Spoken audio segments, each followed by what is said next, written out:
Yes, good afternoon everyone. So welcome to the third class or third session of engineering mechanics. So in the last class we have seen about the components of forces. Alright, components of forces. And what do you mean by components of forces? Components of forces is nothing but parts of forces. How many parts are there in a force? For a 2D frame, or when we consider x and y axis, then it will have two components. Okay. Now we'll see one more problem on components of forces, so that we can get a clear picture of these components. Okay. So I'll take down one more problem. I'll write out the question and take the question number 2 as compute components of forces shown in figure.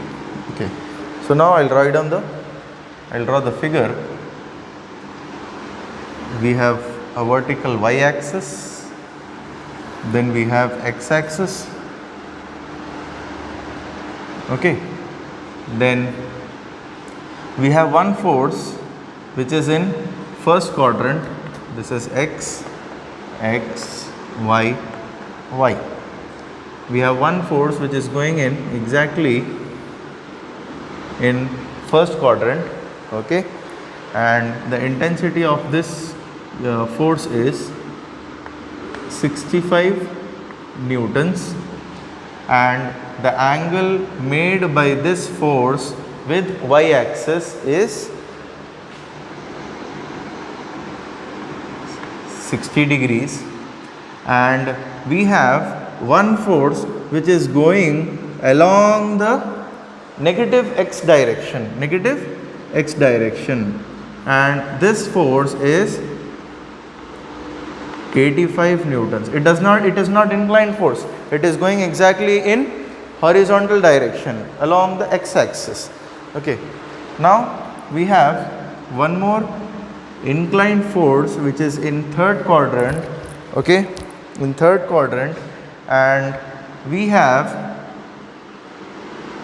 they have not given us the angle, but it is given as this is 1 and this is 3. Okay, and we have one more force which is going in the fourth quadrant, and the intensity of this force is 100 Newton, and here it is 120 newtons, and the angle is 40 degrees with x-axis. Okay, so these are the forces which are acting on a plane. Okay, in x and y axis. So what will happen now? So I'll try to name these forces. We'll name this as P, which is equal to 65 newtons, and this force I'll name it as T, this force as Q, and this force as R or else T. Okay, we have totally, or F, we'll name this as F. Okay, so how many forces are there in this system now? Totally 4 forces. One is going in first quadrant, another one is going in exactly horizontal direction, then another force is going in third quadrant which is 100 newtons, and one more force which is going in fourth quadrant with the intensity or the magnitude of that force is 120 newtons. Okay, so now for this figure also we will try to calculate all the components of forces. So before that we will name the direction of the force. What is the direction of force P? The direction of force P is up to the right, isn't it? Now what is the direction of this force now? Completely left. It is not up nor down. Okay, it is going exactly in horizontal direction. So what we say, the direction of this force is completely horizontal. We say completely horizontal, isn't it? Completely left direction, completely left direction. or else this one in this, the direction of this force is down to the left, then this one is down to the right. So now solution, I am writing here components of forces as side heading. Now I will try to divide this board into two sections so that it will be easy for us to calculate all the values. I will take the first force, that is P, which is equal to how much? 65 newtons. So, and before that, in the previous problem I have not taken this one. Now we will take this one as, we will name this angle as theta. This we don't have any angle. Then here we can take down this angle as alpha. This is x-axis. The inclined line is making an angle with x-axis. So horizontal line. So this is alpha. So what will happen to this angle? This will also become alpha. Okay. Now what about this angle? I will name this angle as beta. Okay. So theta, this angle is alpha and this angle is beta. Okay. So now what is theta given there? 60 degrees. And please tell me, what is the angle made by this P force? Force P is making an angle of 60 degrees with which axis? It is making an angle of 60 degrees with y axis, isn't it? It is not with x axis, it is with y axis. So I am writing here y axis. Now what will happen now? You tell me. We have Px is equal to P sin theta now. Why? Because the angle is with y axis, and Py is equal to P cos theta. Okay. So now Px is equal to P sin theta. P, what is P? 65 into sin theta is 60. So and Py is equal to P is 65 into cos 60 degrees. So what will happen here? Px is equal to, you will get some value which is in newtons, and Py which is equal to, you will get some value in newtons. So what will happen? What is the direction of the force? Up to the right. So what will happen? This will be positive, Px will be positive and Py will also be positive. Okay. Next we have one more force which is T equal to 85 newtons, and it is going exactly in horizontal direction. So negative x direction, negative, it is going in negative x direction. Okay. So whenever there is exactly horizontal force or exactly vertical force, in this case we have exactly horizontal force, we don't have any angle also. So what will happen? So since it is going in x direction, so vertical component will be 0. When the force is going in exactly horizontal direction, then vertical component will be 0. And if when the force is going in exactly vertical direction, then horizontal component will be 0. Listen to my words very carefully. When the force is going exactly in horizontal direction, then vertical component will be 0. Vertical component will be 0. When the force is going in vertical direction, exactly vertical direction, then horizontal component will be 0. Here my force is going in exactly horizontal direction. So Tx is equal to 85 newtons, whereas y component will be equal to 0. Able to understand?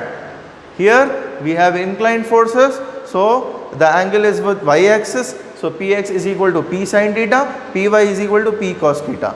Similarly, in depending upon the formula, we have written P65 into sin 60, 65 into cos 30, you will get the values. Here we do not have any angles, so the entire force is going in one direction, only in one direction, exactly horizontal direction. So then thereby what will happen? Vertical component will be 0. So what will be the horizontal component? Horizontal component will be directly Tx is equal to 85 newtons. No need of cos theta, sin theta, because angle itself is 0. We do not have cos theta or sin theta, isn't it? So that is why Tx is equal to 85 newtons. Able to understand? Yes. So now next we have force Q. Q is equal to 100 Newton. And what about angle? See here, for the calculation of angle, we have they have given us triangle. So this is 3 and this is 1. So what will happen to this hypotenuse? Hypotenuse will be 9 plus 1, which is equal to under root 10. Okay. So now we have 3, 1 and root 10. So what will happen? We can, this one is alpha, isn't it? So we can calculate cos alpha. What is cos alpha here? Cos alpha is nothing but adjacent by hypotenuse, 3 by root 10. What about sin alpha? 1 by root 10. Since the angle is with x-axis, what will happen to qx now? Qx is equal to q cos theta. Here x component was sin theta. Why? Because the angle is with y-axis. But here angle is alpha is with x-axis. Okay. So qx is equal to q cos theta. What is q we have? 100 into cos theta is how much? 3 by root 10. Then we have qy, which is equal to q sin theta. So what is q? 100 into sin theta. What is the value of sorry, we'll write here alpha. Sorry, instead of theta, I must write alpha. Alpha. So what is cos alpha, sin alpha here? 1 by root 10. So now, since the force Q is in third quadrant, so what will happen? Qx will be negative value in newtons and Qy will also be in negative. So this is Qx and Qy. 100 into 3 by 300 by root 10 and 100 by root 10, you will get the value. Okay. So these are the this is how we calculate components. We are left over with the last one, that is F is equal to 120 newtons. You can copy down this one. Okay.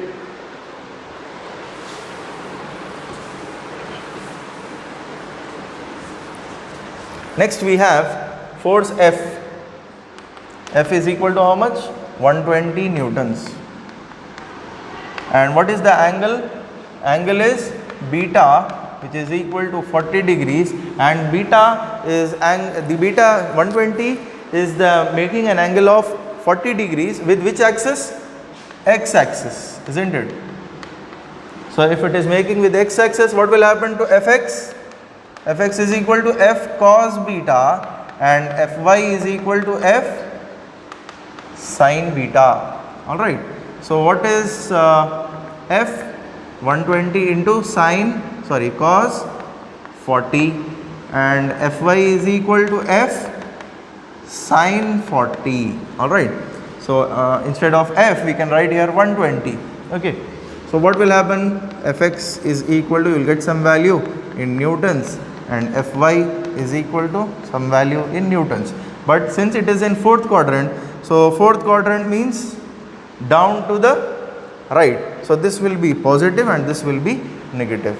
So this is how we calculate components of forces for each force.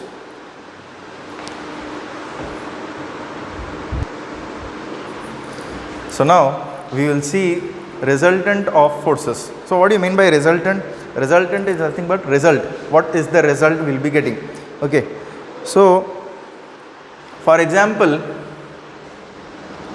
we have a beam. Okay. We have a beam and there are multiple forces acting on the beam. 1, 2, 3, 4. Okay.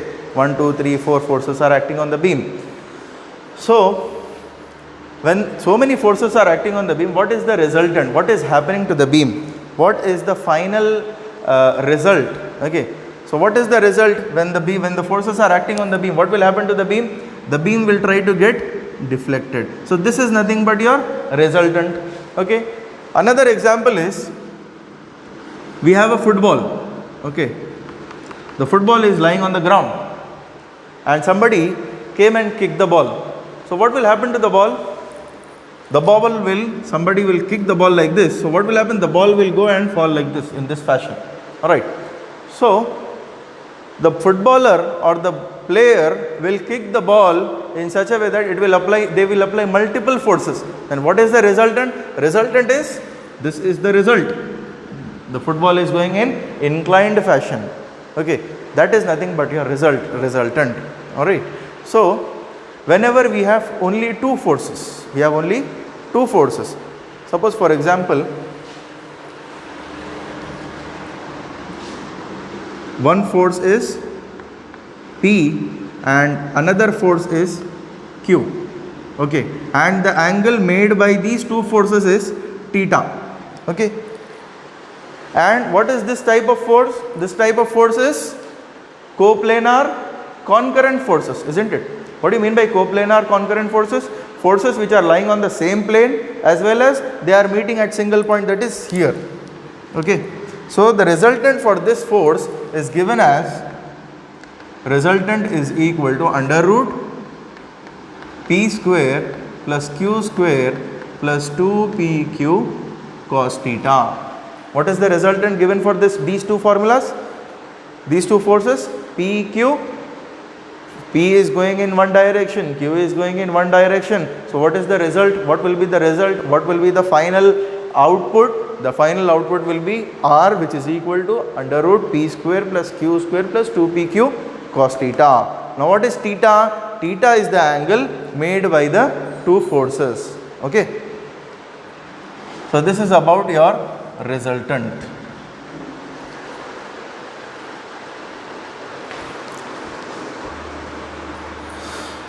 So this is about your resultant.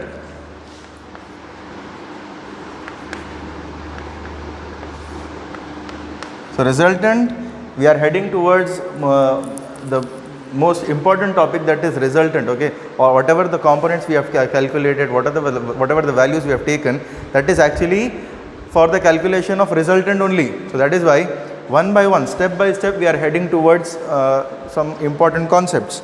Okay, in the previous cases components, we have multiple forces, like more than two forces. But here, whenever you got only two forces, and that too, the two forces are coplanar concurrent forces, then we can apply this formula, that is resultant, directly P square under root P square plus Q square plus 2PQ cos theta. Okay.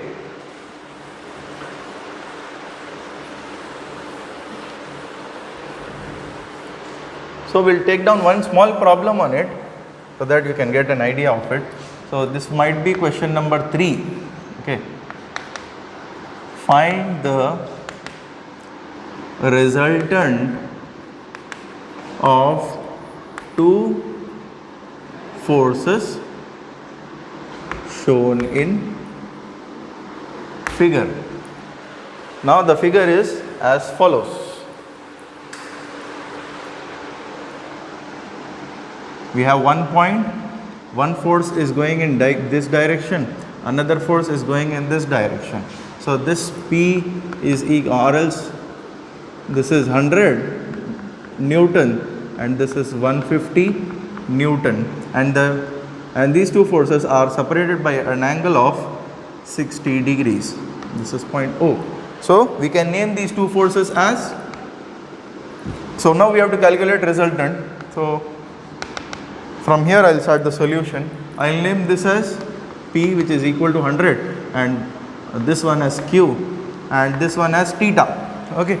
So how will you calculate the resultant? We can calculate resultant with the help of our formula, that is R is equal to under root P square plus Q square plus 2PQ cos theta. Alright. So what is P here? P is equal to 100 newtons and Q is equal to 150 newtons, and what is theta given? Theta is 60 degrees. So directly if you substitute all the values, we will be getting P square plus Q square plus 2 into P into 150 into 2 PQ cos 60. So you will get the value of resultant in newtons. So you can calculate easily with the help of your calculators. Okay. This is how we calculate resultant for two forces only, not multiple forces, only two forces, not more than two. This formula is not applicable for more than two forces. This formula is only applicable only for two forces, that too the forces should be coplanar and concurrent forces. Okay. So this formula is also known as your parallelogram law of forces. This resultant, this is only for the case of two forces, only two forces, that too the forces should be coplanar concurrent. Okay. So this is also known as parallelogram law of forces, wherein the formula is resultant is equal to p square plus q square plus 2pq cos theta. Okay. So this is how we calculate our resultant. And in the next class we will be seeing about our different types of components of forces when the body is kept inclined, when the body is horizontal or inclined position at certain position, different positions the body will be keeping the body in different positions, then we will calculate the components. Apart from that, we will be calculating resultant also. So for example, I am applying a force of 100 newtons from this side and 120 newtons from this side. What will happen to the body? The body will move in this direction, right? From this side 100 newtons, from this side 120 newtons. So what is happening now? The body is moving in this direction. So that is nothing but your resultant. Okay, what is the result? The body is moving in right direction. Suppose for example I am hitting the ball like this. So what will happen? I am applying the force. So resultant is the force, the inclination along with the line or along the two forces. So that is nothing but your resultant. Resultant itself is nothing but the final output. Okay. So with this we'll try to stop the class now. So in the next session we'll try to take up some more typical problems, different types of sessions, different types of bodies. Okay. So one by one, step by step we'll take up all the things. In this class we have taken how to calculate the components when the angle is with y-axis. In the previous problem we have not taken that one. In the previous problem all the angles were with x-axis, but here in case of this problem, in the previous problem, all the forces were connected, one force was, the angle was made with y-axis. How to take those values and how to take the different types of values. Apart from that we have taken this horizontal, completely horizontal force. So remember this one, when the force is exactly horizontal,